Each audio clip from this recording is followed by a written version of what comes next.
오늘 우리에게 주시는 하나님의 말씀입니다. 오늘 내가 외삼촌의 양떼에 두루 다니며 그 양 중에 아롱진 것과 점 있는 것과 검은 것을 가려내며 또 염소 중에 점 있는 것과 아롱진 것을 가려내리니 이 같은 것이 내 품삯이 되리이다. 후일에 외삼촌께서 오셔서 내 품삯을 조사하실 때 나의 의가 내 대답이 되리이다. 내게 혹시 염소 중 아롱지지 아니한 것이나 점이 없는 것이나 양 중에 검지 아니한 것이 있거든 다 도둑질한 것으로 인정하소서. 라반이 이르되 내가 내 말대로 하리라 하고 그날에 그가 순염소 중 얼룩무늬 있는 것과 점 있는 것을 가리고 암염소 중 흰 바탕에 아롱진 것과 점 있는 것을 가리고 양 중에 검은 것들을 가려 자기 아들들의 손에 맡기고 자기와 야곱의 사이를 사흘 길이 뜨게 하였고 야곱은 라반의 남은 양들을 치니라. 야곱이 버드나무와 살구나무와 신풍나무의 푸른 가지를 가져다가 그것들의 껍질을 벗겨 흰 무늬를 내고 그 껍질 벗긴 가지를 양떼가 와서 먹는 개천의 물 구유에 세워 양떼를 향하게 하며 그떼가 물을 먹으러 올 때에 새끼를 베니 가지 앞에서 새끼를 뱀으로 얼룩얼룩한 것과 점이 있고 아롱진 것을 낳은지라. 야곱이 새끼 양을 구분하고 그 얼룩무늬와 검은 빛 있는 것을 라반의 양과 서로 마주보게 하며 자기 양을 따로 두어 라반의 양과 섞이지 않게 하며 튼튼한 양이 새끼 뵐 때에는 야곱이 개천에다가 양떼의 눈앞에 그 가지를 두어 양이 그 가지 곁에서 새끼를 베게 하고 약한 양이면 그 가지를 두지 아니하니 그렇게 함으로 약한 것은 라반의 것이 되고 튼튼한 것은 야곱의 것이 된지라. 이에 그 사람이 매우 번창하여 양떼와 노비와 낙타와 나귀가 많아더라. 사랑하는 성도 여러분, 평안하셨습니까? 오늘도 주님께서 주시는 말씀을 통하여 축복된 하루를 열어가시기 바랍니다. 오늘 우리에게 주실 하나님의 말씀은 창세기 30장 32절에서 43절 말씀입니다. 야곱이 가나안으로 향해서 출발하려고 하였지만은 삼촌 라반의 만류로 인해서 거기서 멈추게 됩니다. 그러면서 이제 6년간 삼촌을 위해서 더 봉사하게 됩니다. 그런데 그 양을 치면서 야곱이 삼촌에게 제안을 합니다.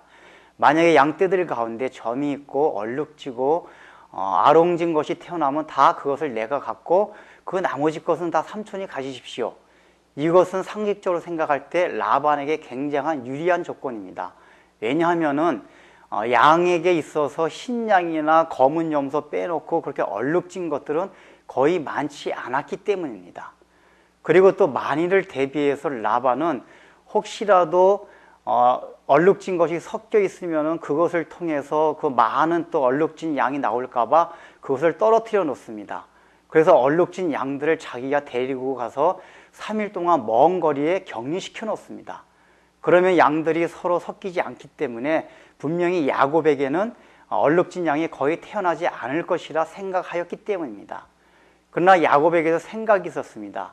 그 당시 목자들 사이에서는 수태법에 관한 것 중에서 양들이 교미할 때 보는 것을 그 모양대로 태어난다는 그런 속설이 있었습니다. 오늘날 생각하면 굉장히 비과학적인 방법이지만은 고대 사회에서는 그것을 목자들이 받아들였던 모양입니다. 그만큼 이제 야곱은 자기가 양을 치면서 거기에 대한 전문적인 지식을 활용했던 것입니다. 유심히 그것을 보았던 것입니다. 그런 것을 통해서 삼촌에게 더 이상 당하지 않으려고 하는 그 마음이 있었던 것 같습니다. 삼촌에게 양보는 하지만은 그렇지만은 삼촌이 결국 나를 이용하지는 못하게 하리라는 그러한 지혜를 발휘했던 것입니다. 그런데 결과가 어떻게 되었습니까? 결국은 야곱의 생각대로 모든 태어나는 양들이 얼룩지고 점이 있고 아롱진 것들이 태어납니다. 근데 야곱은 처음에는 그것이 자기의 지혜 때문에 그렇게 양들이 태어난 것으로 생각하였습니다. 그런데 31장에 가서 보면은 야곱이 그 아내들에게 고백하는 가운데 말을 합니다. 그렇게 자기가 자기 삼촌과의 계약을 했던 것인데 그것이 하나님께서 나중에 나타나서 가르쳐 주셨다. 모든 양들은 얼룩진 것, 삼촌이 얼룩진 것으로 너를 가지라고 하면은 얼룩진 것으로 태어나게 할 것이며 점이 있는 것으로 너가 가지라고 하면은 점이 있는 것으로 태어나게 하겠다는 하나님의 약속이 꿈을 통해서 야곱에게 가르쳐 주십니다. 결국은 야곱이 나중에 깨닫게 되는 것이 무엇이냐 하면은 자기의 지혜로 자기가 그 당시 사회 문화 또 여러 가지 양들 치는 경험을 통해서 배웠던 그런 것들을 살려서 자기가 많은 양떼들을 늘린 줄 알았는데 결과적으로 보니까 하나님의 도우심과 하나님의 은혜 때문에 그렇게 되었다는 것입니다. 오늘날 우리의 관점에서 살펴본다면 그것을 더 확실히 알 수가 있습니다.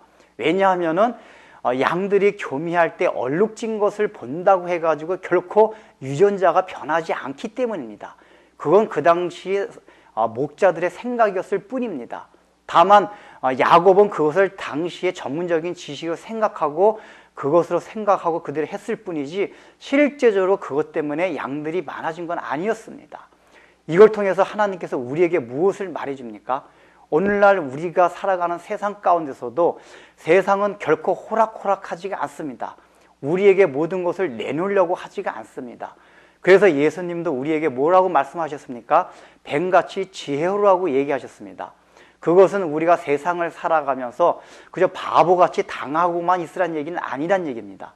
그럼에도 불구하고 우리가 그들과 경쟁하면서 싸울 수는 없습니다. 우리가 세상에서 배운 지식과 전문적인 모든 상식들을 활용을 잘 해야 됩니다. 그런데 한 가지 중요한 것이 있습니다. 우리가 배운 전문적인 지식을 활용하게 되면은 우리가 그 배운 지식 때문에 우리가 성공하고 우리가 어떤 것을 얻는다고 생각합니다.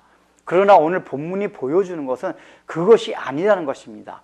우리는 우리 나름대로 우리 지식을 활용하고 우리의 경험을 우리가 살려서 하는 것이지만은 그 가운데서도 하나님의 은혜와 도움이 있기 때문에 그것이 성취될 수 있다는 것입니다. 그렇기 때문에 아무리 어려운 가운데 있다 하더라도 하나님께서는 그 양들에게 숨은 유전자를 거기다가 내포시켜 놨다는 얘기입니다. 하나님의 꿈을 통해서 가르쳐 준 것이 무엇입니까?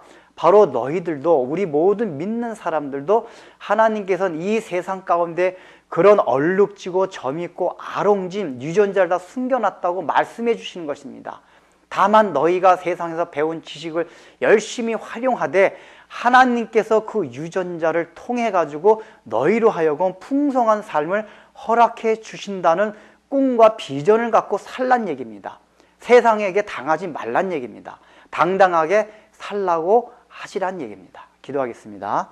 하나님 아버지, 참 오늘 야곱의 그러한 행동들을 통해서 야곱은 그 당시에 배운 지식과 자기의 모든 전문적인 것들을 활용하였지만은 결국은 하나님께서 은혜를 통해서 그것을 이루어 주신 것이지 야곱의 전문적인 지식 때문에 그런 것이 아닌 줄 배웠사오니 우리의 삶 가운데서도 하나님께서 곳곳에 도처에 숨겨진 유전자가 있다는 것을 우리가 알게 해주시고 그런 것을 꿈을 안고 참으로 우리의 지식 때문에 우리가 성공하고 풍성한 삶을 얻는 것이 아니라 늘 하나님께서 숨겨놓으신 그 은혜로운 유전자 때문에 우리가 성공할 수 있다는 사실을 생각하며 하나님을 날마다 신뢰하며 살아갈 수 있는 믿음들을 허락하여 주옵소서. 예수님의 이름으로 기도드립니다. 아멘.